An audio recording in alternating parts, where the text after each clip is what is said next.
Hello guys, mega love shout out po sa ating lahat. Ayan guys, magtutupi po tayo ng damit. Ayan, ito yung ginagawa ko kapag morning. Laging nagtutupi ng mga damit na ano natin guys. Ayan, samahan nyo ako guys para magtupi.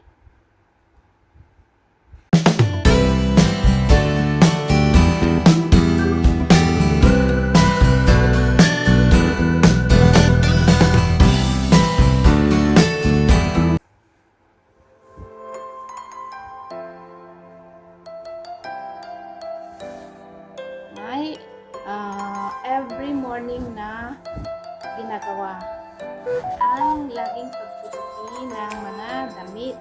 Ayan, ito yung ginagawa ko guys. Laging nagtutupi. At minsan habang nagtutupi ako ay nagkakape na para minsanan na siya guys.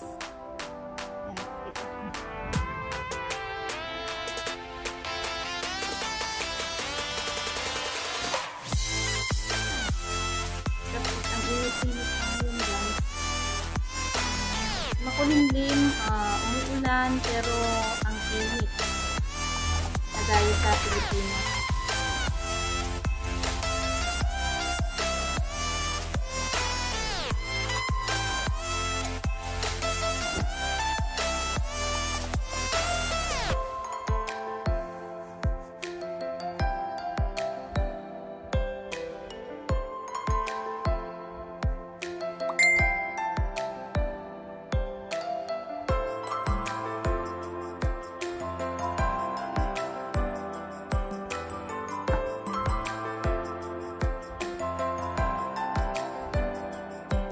Lagi akong lagi akong naglalaba every morning.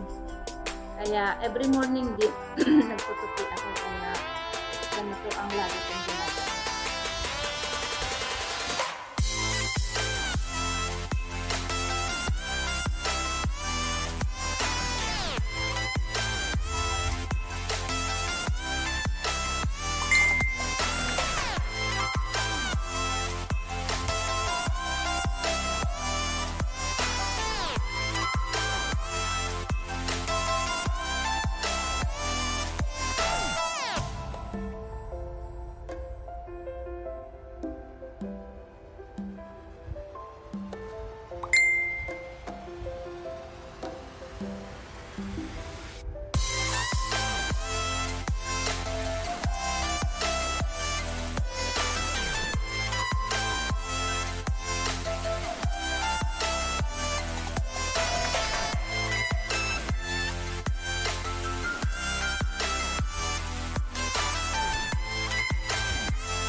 Nakakatamad guys.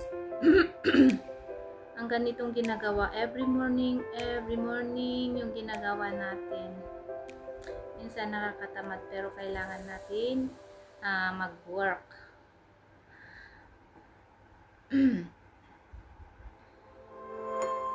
Para sa mga anak.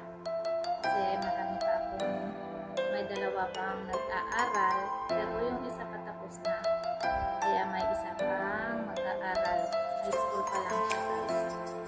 Marami pang taon para makagraduate siya, kaya tis lang muna.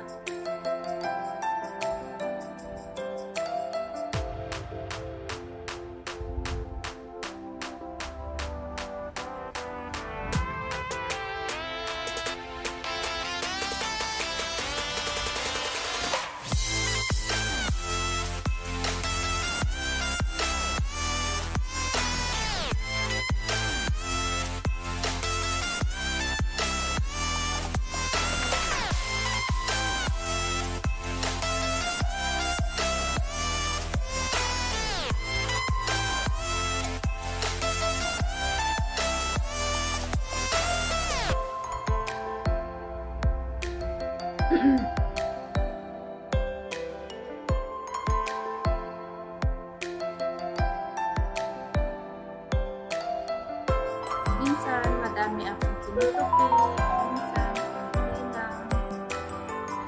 Kasi every day naman ako naglalaba or nagwa-washing. Hindi naman ako washing naman yung ginagamit.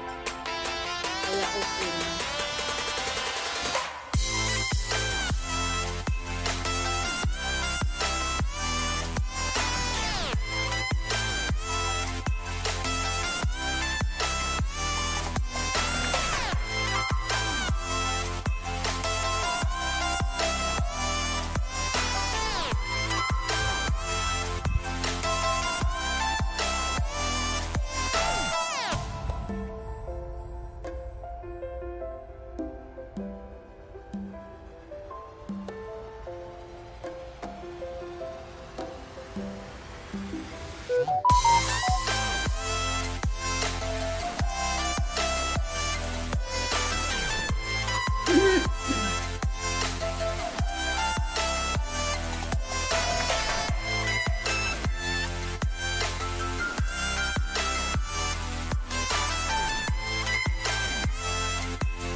Socks. Init.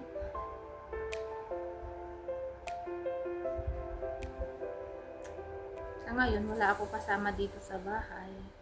Kasi umalis yung mga amo ko papuntang China. Magbabakasyon sila. Kasi malapit ng pasukan, kaya naghalito sila ng mga alaga kong bata.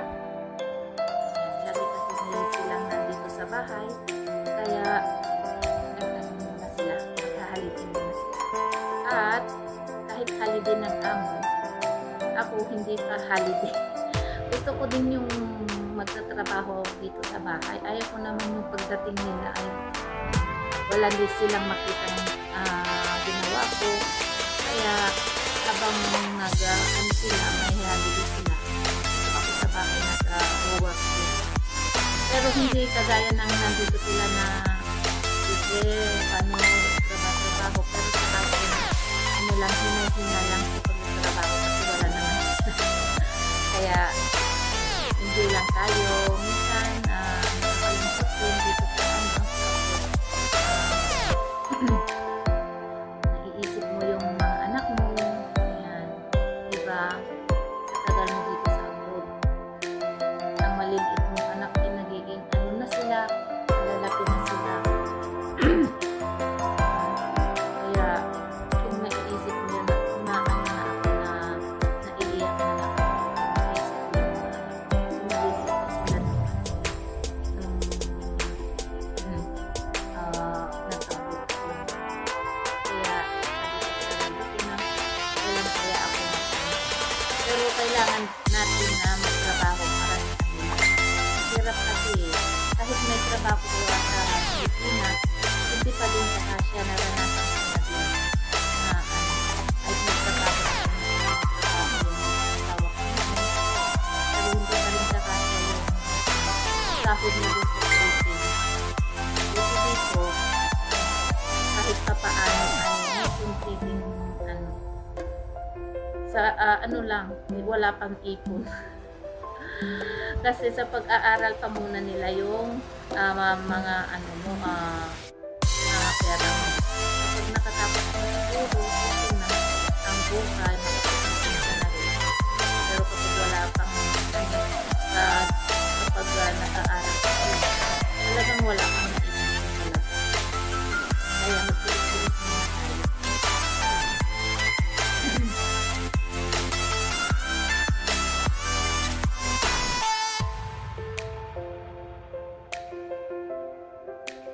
Hirap ng guys na nasa dito sa abroad. Kung nagkakasakit ka, wala ka ng wala kang kasama, wala kang kahit magluluto lang ng pagkain. Minsan kapag nagkasakit ako, hindi na ako kumakain. Minsan. Pero yung mga amo ko, binibigyan naman nila ako na kasi may sarili kasi akong may sarili akong room, kaya hindi ako lumalabas day off ko minsan, hindi ako lumalabas. Kasi natatamad ako. Mas gusto ko pa yung nahihiga na lang. Kaya makapag-rest ka, di ba? Pero kapag pwede tayo. Pwede tayo pwede tayong mag-rest muna. O kaya yung kaibigan mo. Mag-rest sila. Ayan, alis ka naman din. Para ma-enjoy mo din yung holiday mo.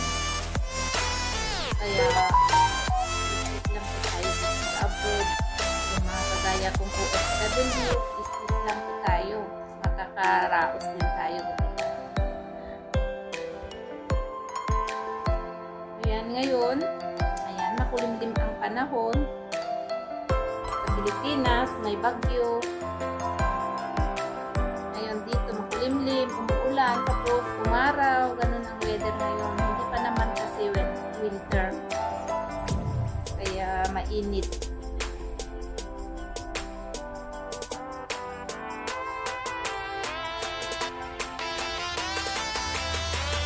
Marami pa akong work, guys.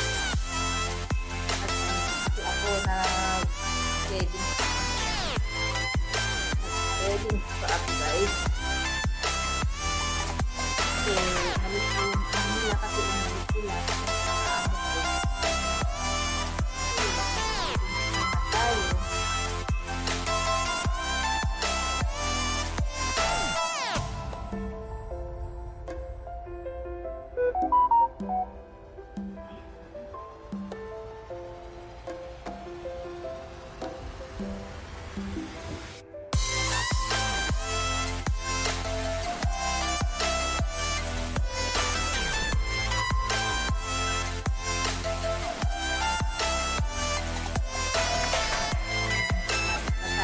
Tapos, maraming salamat sa inyong lahat, guys.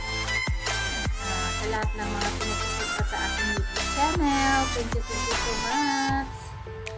At kung hindi pa kayo nakasubscribe, please subscribe and don't forget to click the notification bell para updated po kayo sa lahat ng mga videos na ipopost ko. Maraming salamat po. Ingat-ingat po tayong lahat.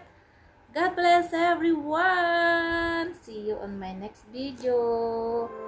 And guys, please support my all shorts video para yun lang din ang ano natin. Dagdag sa atin ng views yung shorts video natin, guys. Kaya mag-ano din kayo ng shorts video everyday. Kaya mas para dagdag views. Ayan, bye! God bless everyone!